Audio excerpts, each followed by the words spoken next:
स्वागत है। आज की पहली खबर दिल दहलाने वाली है। आज कश्मीर में वो हुआ जो इससे पहले कभी नहीं हुआ। आज आतंकवादियों ने कश्मीर में मुसलमानों को, सिखों का, कश्मीरी पंडितों का, हिंदुओं का दुश्मन बनाने की कोशिश की। आज दहशतगर्दों ने स्कूल में घुसकर वहां मौजूद स्टाफ के आई कार्ड चेक किए। जो मुसलमान थे उनसे कहा कि नमाज का वक्त हो गया, घर चले जाओ। और फिर एक सिख प्रिंसिपल और एक हिंदू टीचर को रोका, उनकी पहचान की और फिर उनकी गोली मारकर हत्या कर दी। आज हैवानों ने कश्मीर को एक बार फिर जन्नत से जहन्नुम बनाने की कोशिश की। राक्षसों ने एक बार फिर कश्मीरियत का खून किया। दरिंदों ने एक बार फिर इंसानियत का कत्ल किया। बहुत दुखदाई खबर है और तस्वीरें बहुत ही खौफनाक हैं, दिल को चीरने वाली हैं। चीखें सुनी नहीं जाती, लेकिन ये देखना, ये दिखाना जरूरी है, क्योंकि तस्वीरें बता रही हैं कि आतंकवादी किस कदर डेस्परेट है, किस हद तक गिरकर कश्मीरियत को और इंसानियत को खत्म करना चाहते हैं। आतंकवादियों ने पिछले 2 दिन में 5 आम लोगों की हत्या की है। निहत्थे बेकसूर लोगों को मौत के घाट उतारा है। जो मारे गए उनमें 4 गैर मुस्लिम हैं। इनमें 2 कश्मीरी पंडित हैं और 1 सिख। दहशतगर्दों ने अंधाधुंध फायरिंग करके लोगों को नहीं मारा, बल्कि चुन चुनकर, देखकर, पहचान करके टारगेट को सेलेक्ट किया और फिर मारा। और यह सुनिश्चित किया कि वो जिस पर हमला करने जा रहे हैं, जिसकी जान लेने जा रहे हैं, वो मुसलमान नहीं है। तब जाकर पॉइंट ब्लैंक रेंज से गोली मारी। जिन लोगों की हत्या की गई उनके साथ किसी की कोई दुश्मनी नहीं थी। उन्हें सिर्फ इसलिए मारा गया क्योंकि वो कश्मीर में माइनॉरिटी कम्युनिटी से थे, या तो सिख थे, हिंदू थे, कश्मीरी पंडित थे। इसीलिए यह लग रहा है कि अब कश्मीर में आतंकवादी टारगेट किलिंग, सेलेक्टिव किलिंग कर रहे हैं। इस गंभीर मुद्दे पर बात करने के लिए, कश्मीर के हालात को समझने के लिए आज मेरे साथ कश्मीर के लेफ्टिनेंट गवर्नर मनोज सिन्हा होंगे। मनोज सिन्हा से बात करें इससे पहले आपको बता दूं कि आज क्या हुआ, कैसे हुआ और कश्मीर के आम लोगों का क्या कहना है। बेगुनाह, मासूम और निहत्थे लोगों की हत्या पर कश्मीर के नेता क्या कहते हैं और वो सियासत कैसे कर रहे हैं।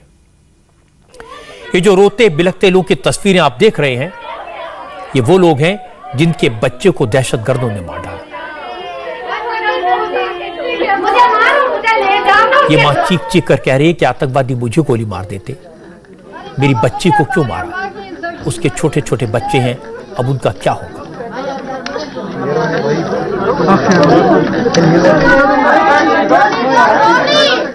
ये मां रो रो कर पूछ रही है कि उसकी बेटी तो बच्चों को पढ़ाने जाती है।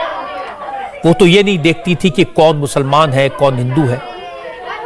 उनकी बेटी ने तो कभी किसी बच्चे का मजहब नहीं देखा, फिर उसका मजहब देखकर उसकी हत्या क्यों की गई।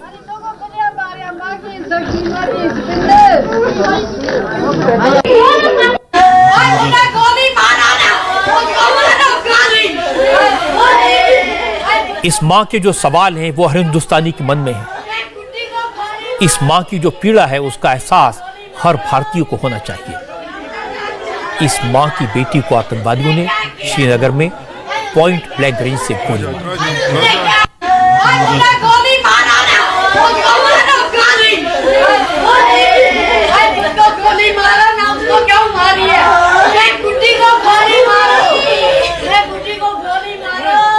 श्रीनगर के ईदगाह इलाके में सरकारी स्कूल रोज की तरह खुला था।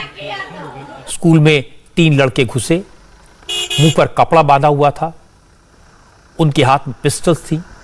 स्कूल में बच्चे नहीं थे क्योंकि एग्जाम चल रहे हैं। टीचर्स का टी ब्रेक था। सारे टीचर्स एक साथ बैठकर चाय पी रहे थे। इन दहशतगर्दों ने सारे टीचर्स को गन पॉइंट पर लिया, सबको लाइन में खड़ा किया, सबके आई कार्ड चेक किए, आधार कार्ड देखे। आई कार्ड के आधार पर सबके मजहब की शिनाख्त की गई। जो मुसलमान थे उनसे कहा घर जाओ, नमाज का वक्त हो गया। स्कूल की प्रिंसिपल सुपिंदर कौर सिख कम्युनिटी से हैं।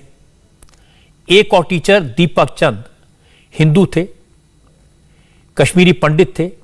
इन दोनों को आतंकवादियों ने रोक लिया और फिर दोनों से उनके मोबाइल फोन ले लिए और दोनों को गोली मार दी, दोनों का कत्ल कर दिया। गोली मारा ना, गोली मारा ना, उसको क्यों मारी है? गुड्डी को गोली मारो, गुड्डी को गोली मारो, मुझे मारो, उसने क्या किया? उसने क्या किया? उसने क्या किया? गोली मारा ना, उसको मारो, गोली मारा ना, उसको क्यों मारी है? गुड्डी को गोली मारो, गुड्डी को गोली मारो, मुझे मारो। प्रिंसिपल सुपिंदर कौर 45 साल की थी। उनके 2 बच्चे हैं। बेटी 8वीं क्लास में पढ़ती है, बेटा 3री क्लास में है। पति बैंक में नौकरी करते हैं। हमेशा की तरह आज भी सुपिंदर कौर सुबह स्कूल के लिए निकली। क्योंकि बच्चों के एग्जाम चल रहे हैं, इसी को लेकर ड्यूटी चार्ट तैयार करना था। एग्जाम के बीच बाकी बच्चों की ऑनलाइन क्लासेस के लिए टीचर स्कूल आए थे। टीचर्स को इल्म जरूर था कि माहौल खराब करने की कोशिश हो रही है, लेकिन किसी को इस बात का जरा भी एहसास नहीं था कि आतंकवादी अब स्कूल में घुसकर नाम और धर्म पूछकर खून बहाएंगे। मगर ऐसा ही हुआ। दहशतगर्द स्कूल में दाखिल हुए, ये पता लगाया कौन से टीचर किस मजहब के हैं, और फिर सुबह 11:15 बजे के आसपास सुपिंदर कौर और दीपक चंद का कत्ल कर दिया गया। स्कूल के टीचर और दूसरा स्टाफ शॉक था। किसी को कुछ समझ नहीं आया। जो जहां था वहीं बैठकर रोने लगा। स्कूल में भी सिर्फ आंसू थे, सिसकियां थी। रोने वाले सब मुसलमान थे। रोने वाले वो लोग थे जिन्हें आतंकवादियों ने आई कार्ड देखकर छोड़ दिया था।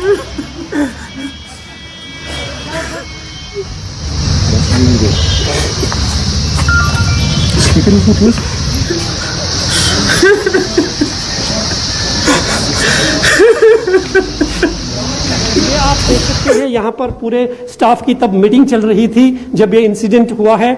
और फिर यहाँ से थोड़ी दूर आगे चलकर इस स्पॉट पर, ये स्पॉट आप देख सकते हैं, यहाँ पर अभी भी खून के निशान जो है वो साफ तौर पर देखे जा सकते हैं।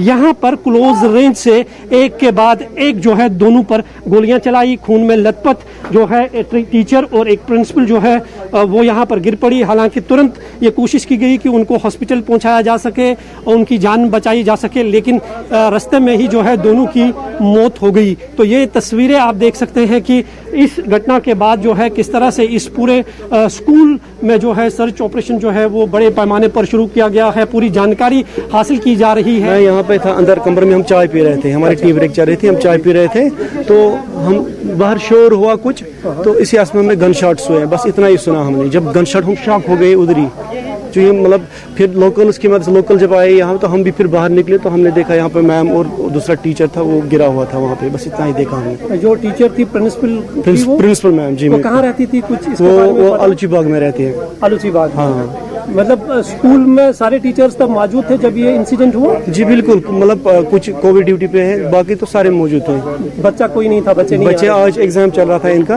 तो आज भी यहाँ बच्चा कोई नहीं आया था। बच्चा कोई नहीं था? तकरीबन 3 बंदे थे वो। 3 बंदे थे। तो कितनी गोलियां चली? आप यहाँ पास 5-10 शॉट से जो ही हमने शॉट सुना तो हम शॉक हो गए उस टाइम। हम मतलब आपको मतलब एक्सप्लेन नहीं कर सकते कि हम कितने शॉक हुए।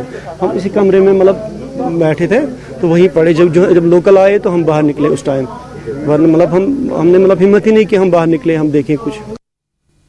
श्रीनगर में इस वारदात के बाद हर कोई सन्नाटे में है। स्कूल से लेकर सुपिंदर कौर के घर तक हर कोई गमगीन है, लेकिन इस गम के पीछे अबलों का गुस्सा और उनकी नाराजगी भी जाहिर हो रही है। सुपिंदर कौर की मौत की खबर सुनकर हर कोई उनके घर की तरफ भागा। बड़ी संख्या में सिख समाज के लोग जमा हो गए। सबके दिल में दर्द था, आंखों में गुस्सा था। आज जम्मू कश्मीर के सिखों ने साफ साफ बात की। कहा आज तक उन्होंने कश्मीरियत की रक्षा के लिए हर कौम का दिल से साथ दिया। कश्मीरी मुसलमानों की बेटियों को अपनी बेटी की तरह माना। उन्हें पूरी हिफाजत के साथ अपनी जान पर खेलकर सुरक्षित उनके घर पहुंचाया। इसलिए अब बारी कश्मीरी मुसलमानों की है। कश्मीरी मुसलमानों को दहशतगर्दों को बताना होगा, आतंकवादियों को दिखाना होगा कि कश्मीरी एक थे, एक हैं और एक ही रहेंगे। सिखों ने कहा कि यह पाकिस्तान की साजिश है। कश्मीर में मौजूद कुछ लोग ये चाहते हैं कि जैसे कश्मीरी पंडितों को यहाँ से भगाया था, वैसे ही सिखों को भी यहाँ से बेदखल कर दिया जाए। लेकिन ये साजिश कामयाब नहीं होगी। बस उम्मीद है कि कश्मीरी मुसलमान भी आतंकवादियों के खिलाफ सिखों और कश्मीरी पंडितों के साथ खड़े होंगे। इंसानियत का कत्ल है, कश्मीरियत का कत्ल है, इस भाईचारे का कत्ल है। चाहे किसी मजहब से ताल्लुक रखता है उसको उसकी किलिंग की जाती है, कोई मजहब नहीं सिखाता। हम तमाम मजाती भाइयों से अपील करते हैं कि इस भाईचारे को कामयाब रखने के लिए, इस कश्मीरियत को कामयाब रखने के लिए सब बाहर आओ और जो हमारी बच्ची का कत्ल किया गया है इसको सामने आकर इस कातिल को ढूंढ कर सजा दो, उसको सलाखों के पीछे भेजो। और मैं ये कहता हूं उसको यहाँ इस दुनिया में भी सजा है और जहां मर कर जाएगा वहां भी उसको ये सजा मिलेगी। जाती लोगों के अपील करना चाहता हूं कि आपकी बेटियां, हमने पूना से, बम्बे से, जिस वक्त उनके ऊपर एक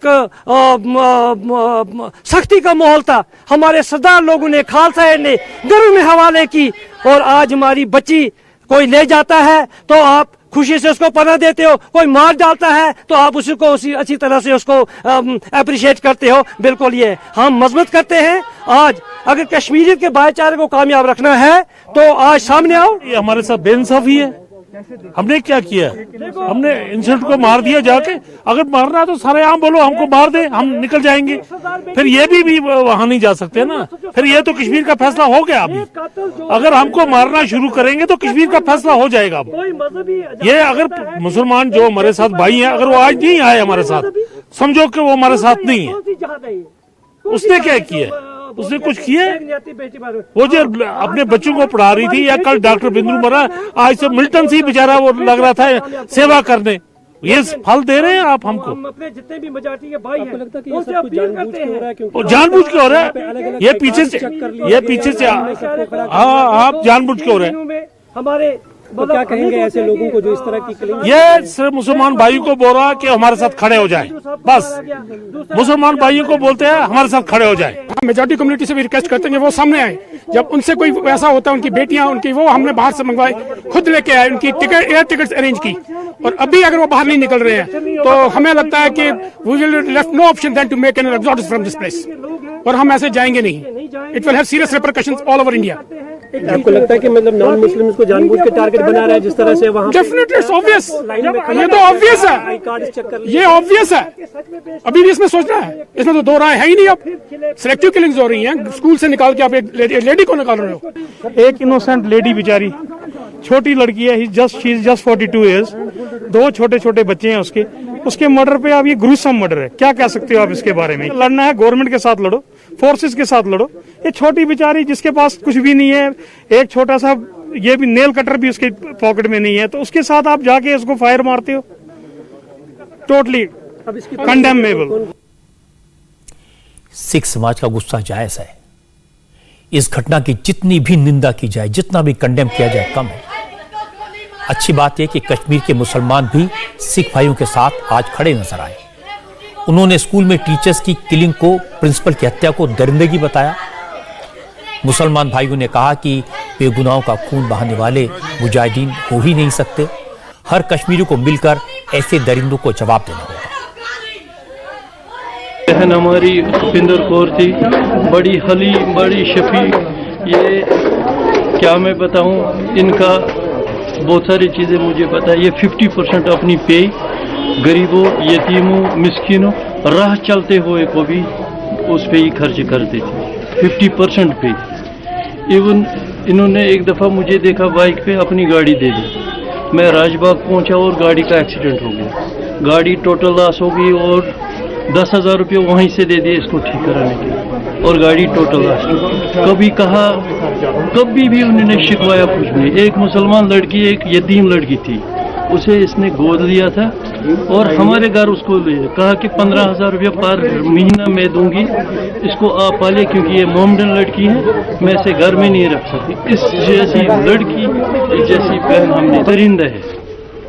दरिंदे से कम ये नहीं है। इसमें कोई मजहब, रिलीजियस या कुछ नहीं है। बस इसमें अपनी सियासत, अपनी ये चीज़ें। लेकिन इतना ही कहूँगा, दरिंदे से कम कुछ नहीं है। वो दरिंदा ही हो सकता है। वो किसी भी मजहब से ताल्लुक नहीं रहा, वो दरिंदा है और उसे ऐसी मौत मिलनी चाहिए कि जैसे दुनिया का। आप इसको कंडम करते हो ना? हम बहुत कंडम नहीं, हम ये कह रहे कि ये तुरंत, ये जल्दी बंद होना चाहिए। ये कत्लो गारत, किसी को कोई सियासत करने वो अपनी जगह करे, लेकिन हमारे माओं बहनों बेटियों बच्चों की जाने बख्श दीजिए, हमें बख्श दीजिएगा।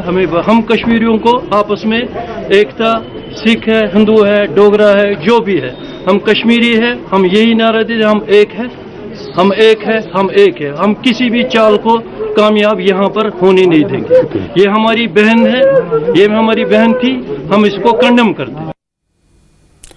और कश्मीर में आज के हालात पर बात करने के लिए इस समय मेरे साथ जम्मू कश्मीर के लेफ्टिनेंट गवर्नर मनोज सिन्हा मौजूद हैं। मनोज जी, आज जिस तरह से आई कार्ड देखकर पहचान करके स्कूल में घुसकर प्रिंसिपल और टीचर की हत्या की गई, बहुत ही दर्दनाक है, बहुत तकलीफ देने वाली बात है। इसके पीछे क्या मंशा हो सकती है?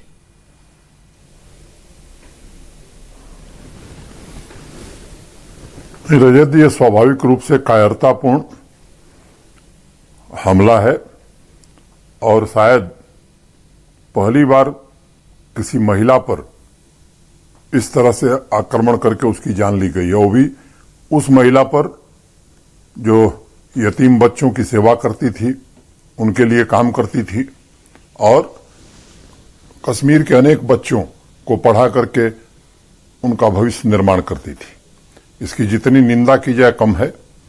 मैं कहना चाहता हूं कि हमारी पूरी संवेदना है उन परिवारों के प्रति और उनके परिजनों के जो आंसू बहे हैं, एक एक आंसू के बूंद का हिसाब सूद सहित तो कायदे से किया जाएगा। मधु जी, पिछले 2 दिन में सच है दुकान में टारगेटेड किलिंग की जा रही है, एक मैसेज देने के लिए और आतंकवाद फैलाने की जो कोशिश कुछ लोग यहां हैं और कुछ लोग उनके आका हैं जो कहीं और बैठे हैं। मैं बहुत जिम्मेदारी से बात कहना चाहता हूं कि फोर्सेस को पूरी आजादी दी गई है कि इस तरह के तत्वों से निपटने के लिए जो भी आवश्यक है वो तुरंत कार्रवाई करनी चाहिए। मनोज जी, ये जो 2 दिन में हमने देखा दुकान में, स्कूल में, सड़क पर आम नागरिकों को आइडेंटिफाई करके बेगुनाहों को गोली से भून देना, ये एक नया पैटर्न आप इसमें देख रहे हैं? जी, एक नया पैटर्न है और एक मैसेज देने के लिए। ये लोग, इनको पसंद नहीं है कि यहां पीस, प्रॉस्पेरिटी और डेवलपमेंट आवे। जम्मू कश्मीर पिछले 2 सालों में शांति के रास्ते पर बढ़ रहा था। अगर मैं टूरिज्म की बात करूं तो जुलाई में लगभग 10.5 लाख लोग यहां आए थे, अगस्त में 11,28,000 लोग आए थे और सितंबर में आंकड़ा 12.25 लाख के ऊपर चला गया। तो ये सामान्य आदमी के जीवन को बर्बाद करना चाहते हैं, जम्मू कश्मीर के भाईचारे को समाप्त करना चाहते हैं। मैं समझता हूं कि यही इनकी मंशा है और मैं आपको ये भरोसा देना चाहता हूं कि कोई भी पाताल में भी होगा तो उसे खोज करके उसको सजा देने का काम प्रशासन करेगा। आपकी बात सुनकर जरूर लोगों का हौसला बढ़ता है, हिम्मत बढ़ती है मनोज जी। लेकिन आज जब लोगों से मैं बात कर रहा था, सब कह रहे थे कि ये कश्मीरियत को, भाईचारे को चोट पहुंचाने की कोशिश है, हिंदू मुसलमान को आपस में लड़ाने की कोशिश है। तो दरार तो पैदा होगी ऐसी घटनाओं से। नहीं, स्वाभाविक रूप से उन तत्वों की कोशिश यही है, लेकिन मैं जम्मू कश्मीर के सामान्य नागरिकों से अपील करना चाहता हूं कि ऐसे तत्वों से सावधान रहने की आवश्यकता है। यहाँ की जो परंपरा है, यहाँ की जो संस्कृति है, उस संस्कृति को कायम रखने की आवश्यकता है। आज हम कश्मीर के सभी बुद्धिजीवियों से भी और युवाओं से विशेष रूप से आग्रह करना चाहते हैं कि इस भाईचारे को किसी हाल में नहीं बिगड़ने देना है। प्रशासन का यह दायित्व है कि सबके जान माल की हिफाजत करे, लेकिन अल्पसंख्यकों के जान माल की हिफाजत करना यह सर्वोच्च प्राथमिकता है और मैं मानता हूं कि राष्ट्रीय कर्तव्य है और इस कर्तव्य का हम सब निर्वहन करेंगे। एक रिपोर्ट में मनोज जी कहा गया कि हमला करने वाले नए लोग हैं, ऐसे लोग जिनका कोई ट्रैक रिकॉर्ड नहीं है, इनको ढूंढना पकड़ना मुश्किल है।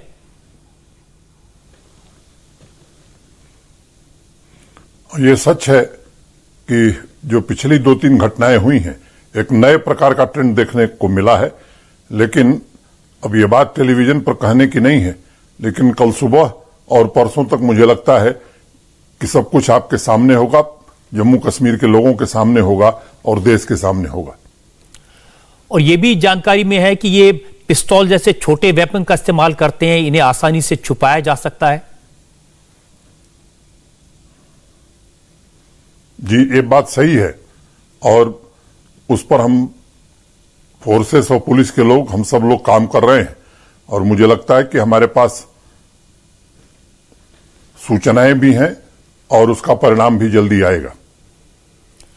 मनोज जी, अब 4-5 लड़के आए, नकाब पहनकर गोलियां मारकर भाग जाएं, जिनका रिकॉर्ड नहीं हो, तो ये मुझे लगता है काफी मुश्किल काम है। कैसे रोकेंगे इसे?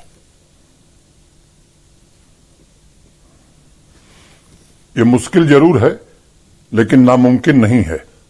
और कल भी हमने फोर्सेस की बैठक की थी, पूरी रणनीति सबने मिलकर के बनाई है और मैं समझता हूं कि स्थिति को पूरी तरह नियंत्रण में किया जाएगा।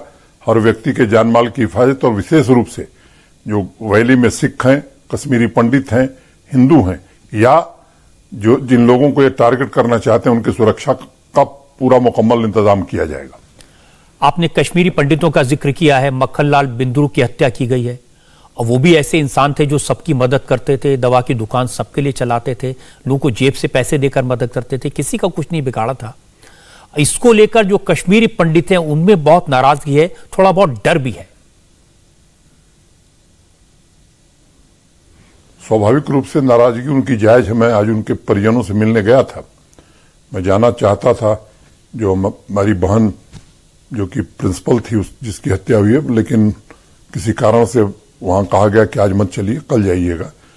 तो वो पीड़ा मैं समझ सकता हूं, उनका गुस्सा भी मैं समझ सकता हूं और मैं उन सब लोगों को निवेदन करना चाहता हूं कि पूरी संवेदनशीलता के साथ, प्रशासन मुस्तैदी के साथ उनके जान माल की हिफाजत भी करेगा और जो लोग भी हैं इन घटनाओं के लिए जिम्मेदार, उनको किसी हाल में बख्शा नहीं जाएगा।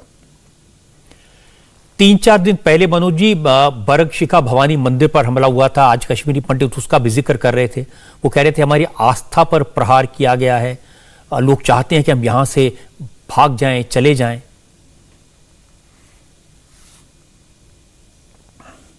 उसके तथ्य कुछ और हैं रजत जी, आज मैं उसकी चर्चा नहीं करना चाहता हूं। उसकी पूरी जानकारी मुझे है। मैं समझता हूं कि ये सेंसिटिव मुद्दा है और टेलीविजन पर इसकी चर्चा मैं नहीं करना चाहता हूं, लेकिन मैं आपको आश्वस्त करना चाहता हूं कि उसमें कुछ और भी मामले हैं। जी, मैं आपकी बात समझ सकता हूं, बहुत सारी ऐसे कारण होते हैं, लेकिन जो कश्मीरी पंडित हैं उनको घाटी में वापस लाने का प्रयास आपने किया है और बहुत पॉजिटिव प्रयास किया है, तो क्या ऐसे प्रयास को, ऐसी घटनाओं से आघात नहीं पहुंचेगा? स्वाभाविक रूप से यही कोशिश की जा रही है कि जो प्रयास शुरू हुआ है, यहां शांति है, भाईचारा कायम हो रहा है, विकास के काम हो रहे हैं, संपन्नता आ रही है और यहां की आवाम भी चाहती है कश्मीरी पंडित भाई आए और यहां रहें। प्रशासन भी उस तरह की कार्रवाई कर रहा है। इंडस्ट्रियल इन्वेस्टमेंट यहां आवे, इसका भी माहौल बना है और मोटे तौर पर 26,000 करोड़ के प्रस्ताव हमारे पास आए हैं। तो इन सब चीजों को रोकने के लिए, नैरेटिव चेंज करने के लिए, और श्रीनगर ऐसी जगह है कि घटना करके पूरे अंतर्राष्ट्रीय जगत को एक मैसेज देने की कोशिश यहां के कुछ लोग जो आतंकवाद को पनाह देते हैं, और एक इकोसिस्टम भी है इसका, और कुछ लोग इस देश में नहीं बल्कि उस पार से इसके लिए काम कर रहे हैं। मैं कहना चाहता हूं कि पूरे इकोसिस्टम को ही ध्वस्त करेंगे और हम पीस बाई करने में विश्वास नहीं करती है गवर्नमेंट। हमको पीस इस्टेब्लिश करनी है जम्मू कश्मीर में। ये आपने अच्छी बात कही कि पीस एस्टेब्लिश करनी है, लेकिन कोशिशें तो बहुत ज्यादा हो रही हैं। एक रिपोर्ट में मैंने देखा कि करीब 200 आतंकवादी ऐसे हैं जो एक्टिव हैं और इनमें बहुत सारे ऐसे हैं जो सरहद पार से यहां आए हैं।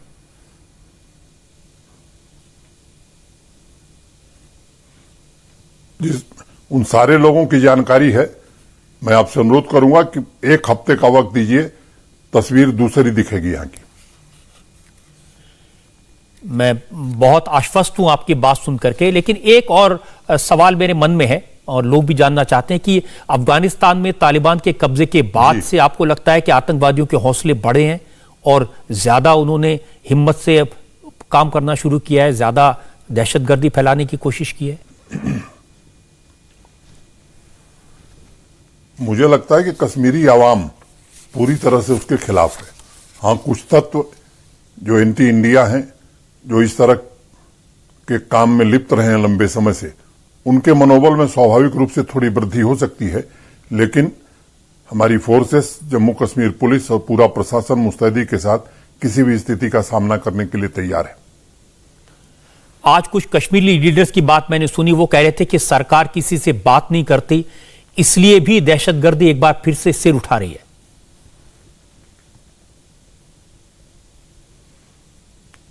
ये राजनीतिक सवाल है, मैं इस पर जवाब नहीं देना चाहता हूं, लेकिन सबको अपने गिरेबान में झांक कर देखने की आवश्यकता है कि किसने कौन सी भूमिका निभाई है। और मैं आपको आश्वस्त करना चाहता हूं, किसी से बातचीत करने में न मुझे कोई दिक्कत है, न सरकार को कोई दिक्कत है। और मोटे तौर पर अधिकांश लोगों से मैं निरंतर मिलता रहा हूं, राजनीतिक लोगों से भी मिला हूं, और जहां तक कश्मीर की आवाम का सवाल है, जम्मू की आवाम का सवाल है, तो मेरा दरवाजा 24 घंटे यहां के सामान्य नागरिक के लिए खुला हुआ है। मैं खुद भी गांव में जाता हूं, लोगों के बीच जाता हूं, और प्रतिदिन कम से कम 100-200 लोगों से मिलता हूं। एक आखिरी सवाल आपसे जानना चाहता हूं, लोग बार बार पूछ रहे हैं कि ये जो नई तरह का आतंकवाद आया है, इससे निपटने के लिए आपकी रणनीति क्या है? रजत जी, रणनीति का खुलासा टेलीविजन चैनल पर नहीं हो सकता, लेकिन मैंने जैसा पहले कहा कि रणनीति बनी है, ठीक है, एक नई चुनौती आई है और इसका सफलतापूर्वक सामना हम कर पाएंगे।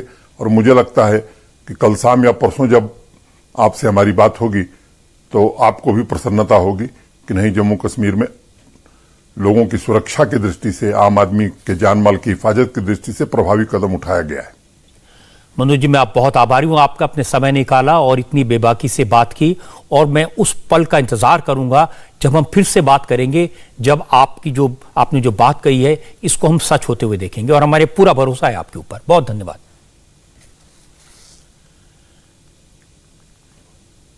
धन्यवाद रजत जी। लेफ्टिनेंट गवर्नर मनोज सिन्हा ने जो कहा, उससे ज्यादा कुछ कहा नहीं जा सकता। लेफ्टिनेंट गवर्नर ने कहा कि जम्मू कश्मीर में जिन आतंकवादियों ने कश्मीरियों का खून बहाया है, उन्हें उनके किए की सजा दे दी जाएगी और बहुत जल्दी दे दी जाएगी। मनोज सिन्हा ने कहा कि कल सारा सच देश के सामने होगा। लेफ्टिनेंट गवर्नर जैसे सेंसिटिव और महत्वपूर्ण पद पर बैठे मनोज सिन्हा इससे ज्यादा क्या कहते? मुझे लगता है कि मनोज जी के पास पूरी जानकारी है। प्रशासन ने आतंकवादियों की पहचान कर ली है और कोशिश यही है कि जितना जल्दी हो सके दहशतगर्दों को उनके की सजा दी जा सके। मनोज सिन्हा ने एक बड़ी बात कही। उन्होंने कहा कि इस देश में रहने वाले कुछ लोग देश को बदनाम करने के लिए जम्मू कश्मीर के खिलाफ साजिश रचने में शामिल हैं, लेकिन सरकार उन्हें कामयाब नहीं होने देगी। मनोज सिन्हा ने कहा कि सरकार पीस बाय करना नहीं चाहती, शांति स्थापित करना चाहती है। इससे क्लियर है, सरकार का लक्ष्य भी साफ है और उसे कैसे हासिल करना है यह भी उनके दिमाग में बिल्कुल क्लियर है। लेकिन ऐसे वक्त में पब्लिक को क्या करना है, कश्मीर के लोगों को क्या करना है, यह आज श्रीनगर के मेयर की बात सुनकर आपको पता चलेगा। कश्मीर में हुई टारगेट किलिंग को लेकर, इस कत्ल को लेकर आज श्रीनगर के मेयर ने जो कहा वो हर कश्मीरी को सुनना चाहिए। जुनैद मट ने कहा कि जो लोग आतंकवादियों को मिलिटेंट कहते हैं वो कश्मीरियों का दर्द नहीं समझेंगे, तो निर्दोष लोगों का खून बहाएं, औरतों का कत्ल करें, वो मिलिटेंट नहीं हो सकते, वो हैवान है, इंसानियत और इस्लाम के दुश्मन है। पूरे कश्मीर को साथ आकर उनको जवाब देना चाहिए। मिलिटेंसी किसी औरत पे, निहत्ती औरत पे गोली चलाना पीठ पीछे मिलिटेंसी नहीं होती। मिलिटेंट जाके लड़े ना आर्मी के साथ, पुलिस के साथ लड़े ना। आप लोग तो तैयार हो जाइए, आप लोग टेररिस्ट को टेररिस्ट बोलना तो शुरू कीजिए। आप पहले बोलते हैं इसके पीछे किसका हाथ होगा, जिसका भी होगा टेररिस्ट तो है। मिलिटेंट जो होता है वो फौज के खिलाफ लड़ता है। मिलिटेंट निहत्तों पे मक्खनलाल बिंद्रू, वीरेंद्र पासवान या इस बेटी पे या जो दीपक चंद हैं उन पे हमला नहीं करता निहत्तों। इसके पीछे हमें पता है कौन है, उनकी इंटेंशन क्या है, वो क्या करना चाहते हैं। वो हमारे माशरे को, obviously you know it, elements backed by Pakistan, मैं तो ये इतने साल से दिन दहाड़े बोल रहा हूँ, लेकिन मैं अपनी कम से कम लोकल मीडिया फ्रेटर्निटी को बोलता हूँ, खुदारा call a spade a spade. इस सांप को सांप बोलिए। ये हमारे माशरे को तकसीम करने निकले हैं, हमारे माशरे को बर्बाद करना निकले। ये वही कम्युनिटी है ना, सिख कम्युनिटी, जिसने उन हालात में भी यहाँ रहना चूज किया जब कोई यहाँ पे नहीं होता। ये वही सिख कम्युनिटी है ना जो मेजॉरिटी कम्युनिटी जब सैलाब आया उसके लिए बाहर निकली। अगर माशरती तौर हम खड़ा नहीं होंगे आज, और कौन होगा? We should all come on the streets. I hope, I appeal to the community to stand together with the Sikh community, with the Pandit community. उनके सामने ढाल बने। हम एक दूसरे के बगैर हमारी कोई हैसियत या कोई वैल्यू नहीं है। आज कम से कम ये तो कहे कि ये हमारी बेटी का कत्ल हुआ है। अब ये कहेंगे कि इनकी बेटी का कत्ल हुआ है, एक सिख बेटी का कत्ल, हमारी बेटी का कत्ल हुआ है। वो जो दूसरे टीचर थे दीपक चंद, हमें ये तो कहना है कि हमारा भाई का कत्ल हुआ है। तो नरेटिव चेंज करने की जरूरत, आज नहीं करेंगे जो डब्बे में हमने देखा वो फिर से देखना पड़ेगा। जुनैद मट्टू ने जो बात समझाई, जम्मू कश्मीर के आम लोगों ने जो बात समझी, वो बात जम्मू कश्मीर के पुराने नेता समझना नहीं चाहते। आज जम्मू कश्मीर की former chief minister Mehbooba Mufti ने कहा कि इस तरह की घटना के लिए हमारी सरकार जिम्मेदार है। किलिंग्स जितनी भी हुई हैं वो उसकी अब तो हम मजम्मत करते करते जो हम थक गए हैं। रोज कोई ना कोई किलिंग, और खासकर बिंद्रू साहब जिन्होंने अपनी सारी जिंदगी यहाँ कश्मीर को दी, यहाँ के लोगों की खिदमत की, और ये बहुत बड़ा सानिया है। और आज भी 2 हमारे टीचर मारे गए हैं।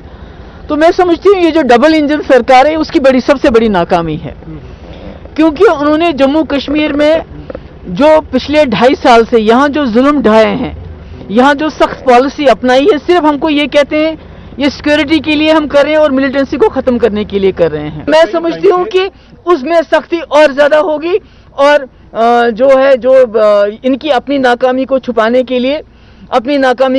के लिए कश्मीर के लोगों के ऊपर और दबाव आएगा और उनको तंग किया जाएगा।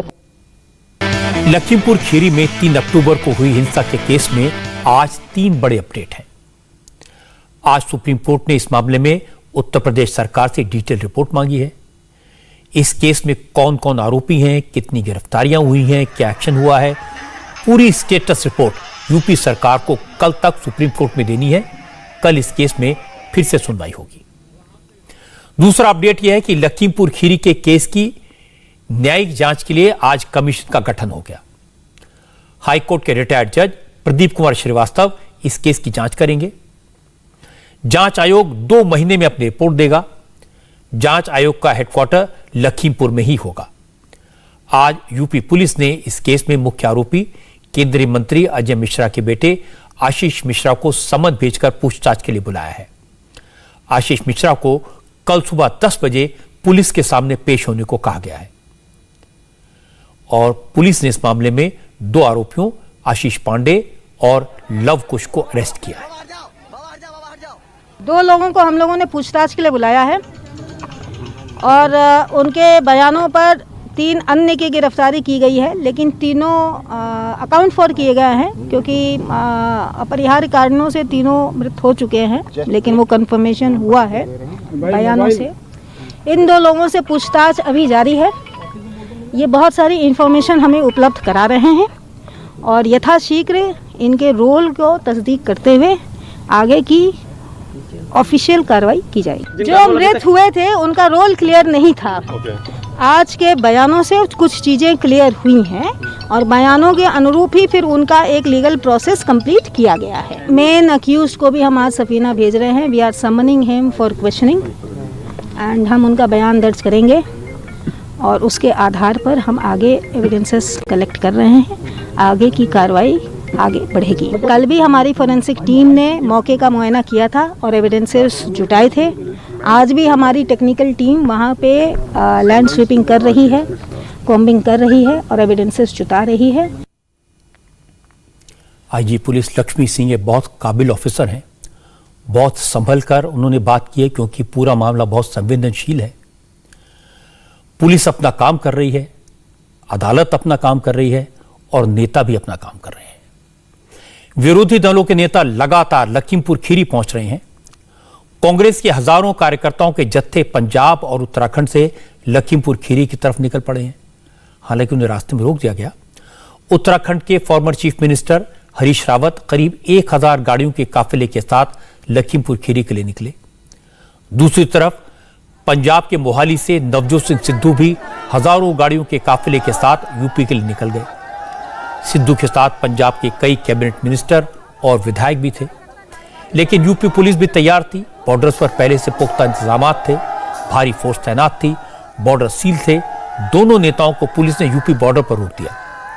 हरीश रावत को पुल भट्टा के पास रोका गया, जिसके बाद हरीश रावत पुल भट्टा टोल प्लाजा पर करीब आधे घंटे तक धरने पर बैठे रहे और बाद में वह वापस उत्तराखंड की तरफ लौट गए। नवजोत सिंह सिद्धू को सहारनपुर बॉर्डर पर रोका गया। यूपी पुलिस ने बैरिकेड और ट्रॉली लगाकर बॉर्डर को बंद कर रखा था। सिद्धू के साथ कार्यकर्ताओं की भारी भीड़ थी, इसलिए सहारनपुर बॉर्डर पर काफी देर तक पुलिस और कांग्रेस वर्कर्स के बीच आमने सामने की स्थिति बन गई। जद्दोजहद होती रही। सिद्धू और उनके समर्थकों ने बैरिकेड तोड़ने की कोशिश की, जिसके बाद यूपी पुलिस ने नवजोत सिंह सिद्धू और उनके समर्थकों को हिरासत में ले लिया। पुलिस सिद्धू और पंजाब के मिनिस्टर्स और विधायकों को सरसावा थाने लेकर गई। हालांकि कुछ घंटे हिरासत में रखने के बाद पुलिस ने सिद्धू को 20 से 25 लोगों के साथ लखीमपुर खीरी जाने की परमिशन दे दी। पुलिस सिद्धू और उनके साथियों को एस्कॉर्ट करके लखीमपुर खीरी लेकर जा रही है। मिश्रा को अंदर दो, मैं चला जाऊंगा। दो मिश्रा को अंदर। क्या कानून से ऊपर है वो यूनियन मिनिस्टर और उसका बेटा? किसानों की पीठ में गाड़ियां चला के रोक देगा। तुम कुछ नहीं कहोगे और हमें तुम कानून सिखाओगे। अगर तुम चुने हुए नुमाइंदों को आगे जाने देते हो, हम जाएंगे। तुमने मारना कूटना करना जो करना है, अंदर देना दे देना, नहीं घबराते हम। यहाँ चाय पीने नहीं आए गुरु, उनके घर पर चाय पिएंगे। उन लोगों की नहीं जिन्होंने मिश्रा छोड़ रखा है खुला। वो कानून के ऊपर है, उनके बाप का राज है क्या? किसानों को पीठ के ऊपर, हमारे यहाँ पीठ पे वार नहीं करते, हमारे यहाँ छाती में वार होता है। तुमने पीठ पे चढ़ा दी गाड़ियाँ, तुमको जो मारना है मारो। राहुल गांधी के सिपाही हैं, मारो ना, कोई हाथ नहीं उठाएगा। कांग्रेस का बंदा हम मान जाएंगे। तुम 10 गाड़ियाँ साथ में रखना यार, हम चोर हैं। एमएलए और एमपी जाने दो। तुम मिश्रा को खुला छोड़ रखा है और तुम एमएलए एमपी को कह रहे हो यार तुम रुक जाओ यार। किस बिना पे? कौन सा ऑर्डर है? सिद्धू इसी तरह की बातें कहते रहे, गर्मा गर्मी करते रहे, लेकिन पुलिस ऑफिसर खामोश रहे। फाइनली नवजोत सिंह सिद्धू लखीमपुर खीरी के रास्ते में है, लेकिन प्रियंका गांधी और राहुल गांधी तो कल ही कांग्रेस के तमाम कार्यकर्ताओं के साथ लखीमपुर खीरी पहुंच चुके थे। आज प्रियंका ने हिंसा में मारे गए बहराइच के 2 किसान दलजीत सिंह और गुरविंदर सिंह के परिवारों से मुलाकात की और इसके बाद प्रियंका गांधी ने कहा कि रिटायर्ड जज से जांच कराने से कुछ नहीं होगा, सुप्रीम कोर्ट के सिटिंग जज से जांच करानी चाहिए। लेकिन जांच शुरू होने से पहले केंद्रीय मंत्री अजय मिश्रा को बर्खास्त किया जाए और उनके बेटे आशीष मिश्रा को अरेस्ट किया जाए, तभी किसानों को इंसाफ मिलेगा। मेरे नजरिए में और परिवारों के नजरिए में भी रिटायर्ड जज नहीं, एक सिटिंग जज सुप्रीम कोर्ट या हाई कोर्ट के इनके अंडर जांच होनी चाहिए। सबसे पहली बात ये। दूसरा, मैं जांच पे टिप्पणी नहीं करना चाहती क्योंकि जांच शुरू ही नहीं हुई है, लेकिन मैं इतना कह सकती हूँ कि अगर जांच निष्पक्ष होनी है तो उस मंत्री को इस्तीफा देना पड़ेगा, क्योंकि जब वो गृह मंत्री हैं तो उन्हीं के तो अंडर आता है ये सब। जैसे वो कह रहे हैं कि उनका बेटा निर्दोष है, वो वहाँ था ही नहीं, ठीक है, तो एक नैतिक आधार पे अपना इस्तीफा दीजिए, जांच को होने दीजिए। जांच की जब रिजल्ट आएगा, अगर आपके बेटे अपराधी नहीं हैं और आपके बेटे ने नहीं किया तो फिर से मंत्री बन जाइए। ये एक सिंपल सरकार का नैतिक वो होता है, क्योंकि एक नैतिक जिम्मेदारी भी तो होती है जनता के प्रति। कांग्रेस के नेताओं के अलावा बीएसपी के सतीश मिश्रा और समाजवादी पार्टी के अध्यक्ष अखिलेश यादव भी आज लखीमपुर खीरी पहुंचे। सारे नेता किसानों के परिवारों से मिल रहे हैं, उन्हें सांत्वना दे रहे हैं, संवेदना व्यक्त कर रहे हैं और मिलने के बाद सब एक ही बात कहते हैं कि सरकार किसान विरोधी है, सरकार दलित विरोधी है, सरकार लोगों पर जुल्म कर रही है। जो लखीमपुर की घटना में नामजद हैं, वीडियोस आ गए, वीडियो क्लिप्स आ गई हैं, बयान हैं, लोगों ने देखा है, जो घटना पे मौजूद थे उन्होंने बताया है कि गृह राज्य मंत्री के बेटे थे। उससे पहले के भी वीडियो आए हैं कि किस तरीके से गाड़ी से इशारा किया जा रहा है। किस बात का इशारा किया जा रहा है? वो वीडियो भी बाहर आए हैं जिसमें भाषण दिया गया है और कहा गया कि आप जानते नहीं हो कि हम कौन हैं। जो धमकी दे रहा हो, क्या उम्मीद करोगे उसके रहते हुए गृह राज्य मंत्री के आपको न्याय मिल जाएगा? भारतीय जनता पार्टी अपनी मन मर्जी से काम करती है।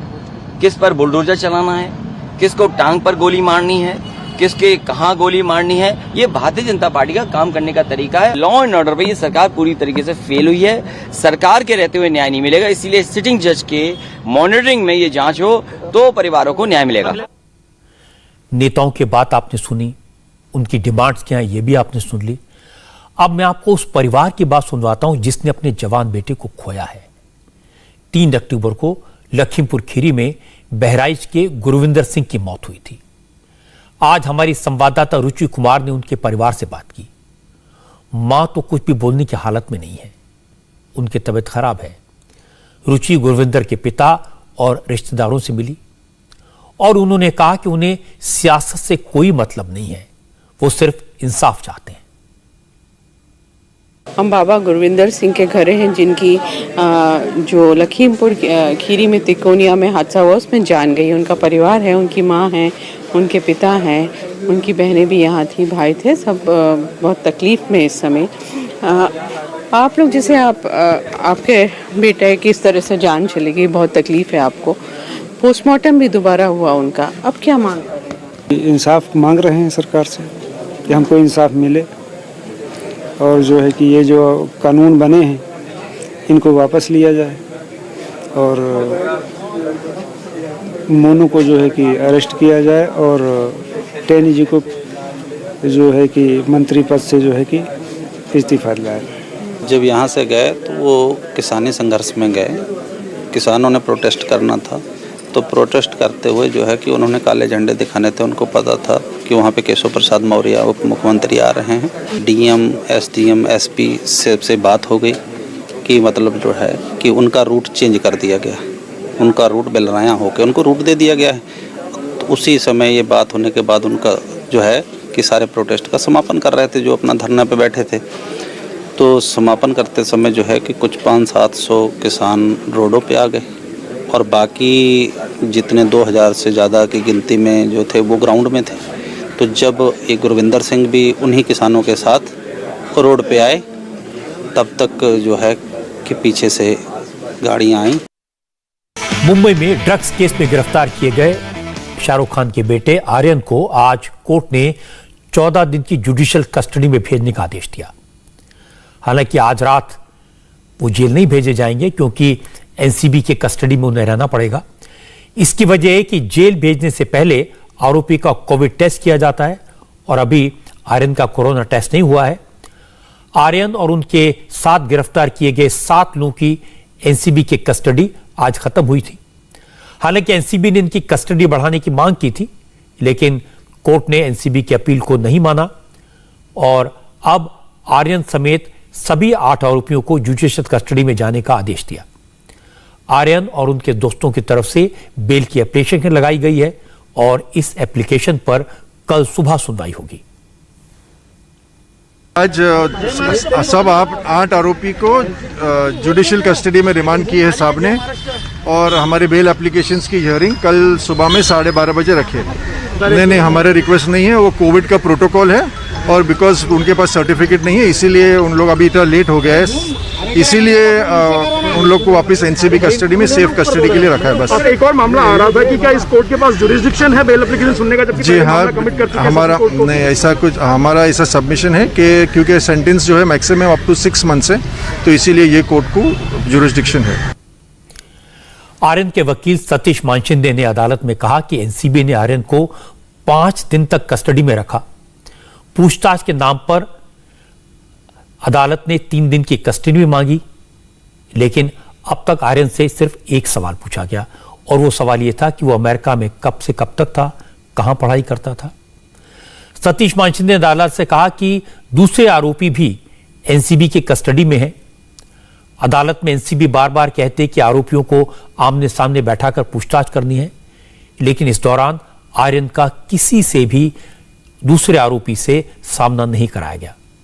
इसका मतलब यह है कि एनसीबी के पास न कोई सवाल है और न उन्हें कुछ पूछना है।